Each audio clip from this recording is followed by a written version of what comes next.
കരഞ്ഞുകൊണ്ട് ഇന്ദു വിഷ്ണുവിന്റെ കാല് പിടിച്ചു. അവളുടെ കരച്ചിൽ കണ്ട് അവിടെ കൂടിയ പലരിലും സഹതാപം തോന്നി. പക്ഷെ ഒരു മുഖത്ത് മാത്രം പക നിറഞ്ഞു നിന്നിരുന്നു. ഞാൻ ഒരു തെറ്റും ചെയ്തിട്ടില്ല. നമ്മുടെ കുഞ്ഞിനെ ഓർത്തെങ്കിലും ഞാൻ പറയുന്നത് ഒന്ന് കേൾക്കൂ. ഇന്ദു തന്റെ വയറ്റിൽ കൈവച്ചുകൊണ്ട് യാചനയോടെ പറഞ്ഞു. നമ്മുടെ കുഞ്ഞോ? വിഷ്ണു പരിഹാസത്തോടെ ചോദിച്ചു. കണ്ണീരിനിടയിലും ഇന്ദു വിഷ്ണുവിനെ ദയനീയമായി നോക്കി. നിനക്കുറപ്പുണ്ടോ അതിന്റെ അച്ഛൻ ഞാൻ തന്നെയാണ് എന്ന്? വിഷ്ണു അലർച്ചയോടെ തന്നെ വിളിക്കുന്ന അച്ഛനെ കണ്ടതും വിഷ്ണു കൈ ഉയർത്തി തടഞ്ഞു. അച്ഛൻ ഇപ്പോൾ ഇതിലിടപെടേണ്ട. അവന്റെ ദേഷ്യത്തോടെയുള്ള പറച്ചിൽ കേട്ട് അച്ഛൻ മാത്രമല്ല അമ്മയും അനിയൻ വിഷ്ണുവും അവന്റെ ഭാര്യ കവിതയും പിന്നെ അവിടെ കൂടിയ വിഷ്ണുവിന്റെ അച്ഛന്റെ ബന്ധുക്കളും എല്ലാവരും തരിച്ചു നിന്നു പോയി. എന്താ നിങ്ങൾ പറഞ്ഞത്? ഇന്ദു അവന്റെ ഷർട്ടിന്റെ കോളറിൽ പിടിച്ചു വലിച്ചു അലറിക്കൊണ്ട് ചോദിച്ചു. വിഷ്ണു ആ കൈകൾ തട്ടി മാറ്റിക്കൊണ്ട് തിരിഞ്ഞു. അപ്പോഴാണ് കുറച്ചു ദൂരെ മാറി നിൽക്കുന്ന നന്ദുവിനെ കണ്ടത്.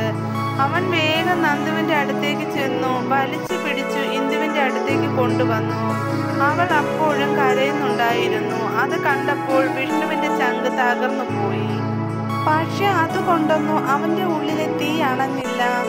നന്ദുവിനെ ഇന്ദുവിന്റെ അടുത്തേക്ക് തള്ളി നിർത്തി തല താഴ്ത്തി നിൽക്കുന്ന ഇന്ദുവിന്റെ മുഖം പിടിച്ചുയർത്തി. നീ ഇവനെ സ്നേഹിച്ചിരുന്നില്ലേ ഇന്ദു? അവന്റെ ആ ചോദ്യം കേട്ട് വിളറിപ്പോയി ഇന്ദു എല്ലാവരെയും നോക്കി, പിന്നെ നന്ദുവിനെയും. തന്റെ ഉള്ളിൽ കിടന്നിരുന്ന സത്യം, കല്യാണം കഴിഞ്ഞ ആ പുതുമോടിയിൽ എപ്പോഴോ വിഷ്ണു ഏട്ടനോട് താൻ പറഞ്ഞിരുന്ന കാര്യം, അമ്മാവന്റെ മകനായ നന്ദുവിനോട് തോന്നിയ പ്രേമം, എന്നാൽ തിരിച്ച് നന്ദു ഏട്ടനെ ഇഷ്ടമുള്ളതായി തോന്നിയില്ല. അതുകൊണ്ട് തന്നെ അത് ഞാൻ എൻ്റെ ഉള്ളിൽ മണ്ണിട്ട് മൂടി. ആ സത്യമാണ് ഇന്ന് പുറത്തു വന്നിരിക്കുന്നത്. ഇന്ദുവിന്റെ നിശബ്ദത കണ്ട് പുച്ഛത്തോടെ ചിരിക്കുകയായിരുന്നു അവൾ. ലക്ഷ്മി, ഇതെല്ലാം അവളുടെ പണിയായിരുന്നു. വിഷ്ണുവിന്റെ അമ്മയുടെ അകന്ന ബന്ധത്തിൽപ്പെട്ടതാണ് ലക്ഷ്മി. അച്ഛനും അമ്മയും മരിച്ചപ്പോൾ വിഷ്ണുവിന്റെ അമ്മ ഇങ്ങോട്ടേക്ക് കൂട്ടിക്കൊണ്ടുവന്നു. അവർക്കൊപ്പം അവളെയും നോക്കി വളർത്തി പഠിപ്പിച്ചു. വിഷ്ണുവിന് കൃഷ്ണയെ പോലെ ആയിരുന്നു ലക്ഷ്മിയും. വിഷ്ണുവിന്റെ സഹോദരിയാണ് കൃഷ്ണ. എന്നാൽ ലക്ഷ്മിക്ക് വളരും തോറും വിഷ്ണുവിനോടുള്ള ഇഷ്ടത്തിൽ നിറമാറ്റം വന്നു. ഇതിന്റെ ബാക്കി പിന്നെ പറയാം. ഇന്ദു ഒന്നും പറഞ്ഞില്ല. അവളുടെ ഉത്തരമറിയാൻ എല്ലാവരും കാത്തുനിന്നു. ശരിയാണ്, എനിക്ക് നന്ദു ഏട്ടനോട് ഒരു ഇഷ്ടം മുൻപുണ്ടായിരുന്നു. പക്ഷെ ഇങ്ങോട്ട് അങ്ങനെ ഒന്നുമില്ലാത്തത് കൊണ്ട് ഞാൻ അത് മറന്നു കളഞ്ഞു. ഇപ്പോൾ ഞെട്ടിയത് നന്ദു ആയിരുന്നു. കാരണം അവനും ഉള്ളുകൊണ്ട് അവളെ പ്രണയിച്ചിരുന്നു.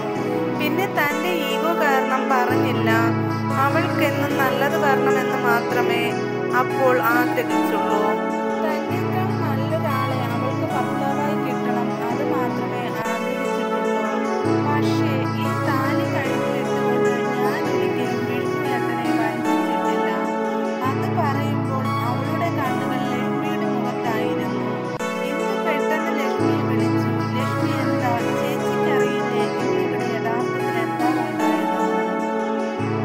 വിഷ്ണുവേട്ടന്റെയും പിന്നെ ഇവരുടെ എല്ലാം സംശയം മാറണമെങ്കിൽ ലക്ഷ്മി പറയണം സത്യത്തിൽ എന്താ ഇന്നിവിടെ ഉണ്ടായതെന്ന്. പ്ലീസ് ചേച്ചി, ഇന്ദു കൈകൂപ്പിക്കൊണ്ട് പറഞ്ഞു. അതുവരെ എല്ലാവരുടെയും നോട്ടം ഇന്ദുവിന്റെ മുഖത്തായിരുന്നു. ഇത് കേട്ടതും എല്ലാവരുടെയും നോട്ടം ലക്ഷ്മിക്ക് നേരെ തിരിഞ്ഞു.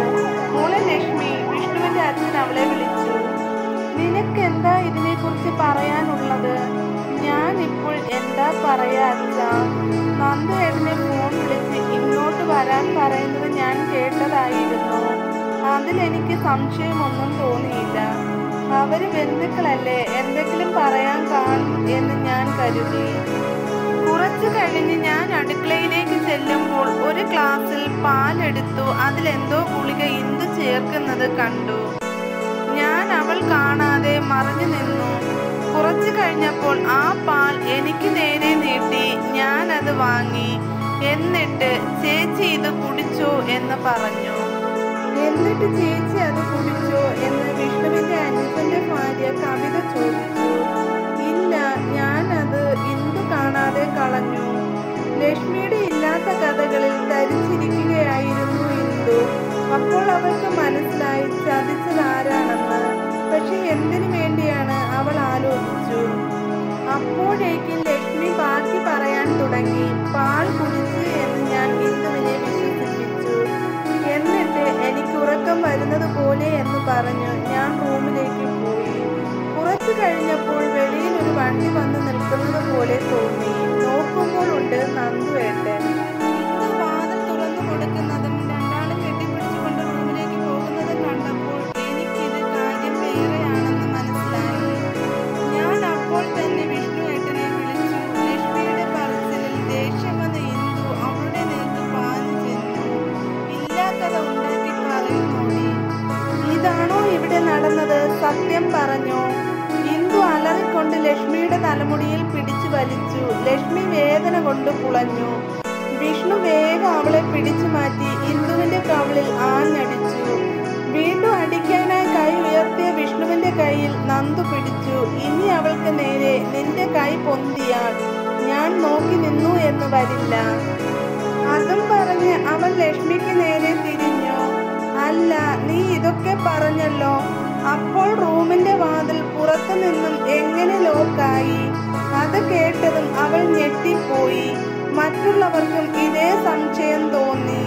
പറ ലക്ഷ്മി, റൂമിന്റെ വാതിൽ പുറത്തു നിന്ന് ലോക്കായത് എങ്ങനെ? വിഷ്ണുവിന്റെ അച്ഛൻ ചോദിച്ചു. ഞാനാ ലോക്കാക്കിയത്, അവൾ പതുക്കെ പറഞ്ഞു. എന്തിനാ? നന്ദു ദേഷ്യത്തോടെ ചോദിച്ചു. എന്തിനാ എന്നോ? നിങ്ങൾ അവിടെ അങ്ങനെ നിൽക്കുമ്പോൾ ഞാൻ പിന്നെ എന്ത് ചെയ്യണമായിരുന്നു? ഇന്ദുവിനുള്ള അവസാന ആണിയും അടിച്ച് ലക്ഷ്മി. എന്നിട്ട് സംതൃപ്തിയോടെ ഇന്ദുവിനെ നോക്കി. എല്ലാവരും അവളുടെ വെളിപ്പെടുത്തലിൽ ഞെട്ടി നിന്നപ്പോഴും ഒന്നും വിശ്വസിക്കാനാവാതെ വിഷ്ണു നിന്നു. എന്തൊക്കെ പറഞ്ഞാലും ഇന്ദുവിൽ ഒരു വിശ്വാസമുണ്ടായിരുന്നു. അതും പോയി. ഇതൊക്കെ കേട്ട് കണ്ണീരൊഴുക്കാൻ പോലും മറന്നുപോയി ഇന്ദു. ഒരു നിമിഷം കണ്ണുകൾ മേലേക്ക് മറിഞ്ഞു. അവൾ ഭാരമില്ലാതെ താഴേക്ക് പതിക്കുമ്പോഴേക്കും രണ്ട് കൈകൾ അവളെ താങ്ങി. ഇന്ദു എന്ന പരിഭ്രമത്തോടെയുള്ള വിളി കേട്ടപ്പോൾ അവൾക്ക് മനസ്സിലായി ആരാണെന്ന്. വാടിക്കുഴഞ്ഞു വീണ അവളെ എടുത്ത് അവൻ പുറത്തേക്ക് ഓടുമ്പോൾ എല്ലാവരും കാഴ്ചക്കാരെ പോലെ നിന്നു. വിഷ്ണു കൂടെ പോകാൻ നിന്നപ്പോൾ നന്ദു തടഞ്ഞു.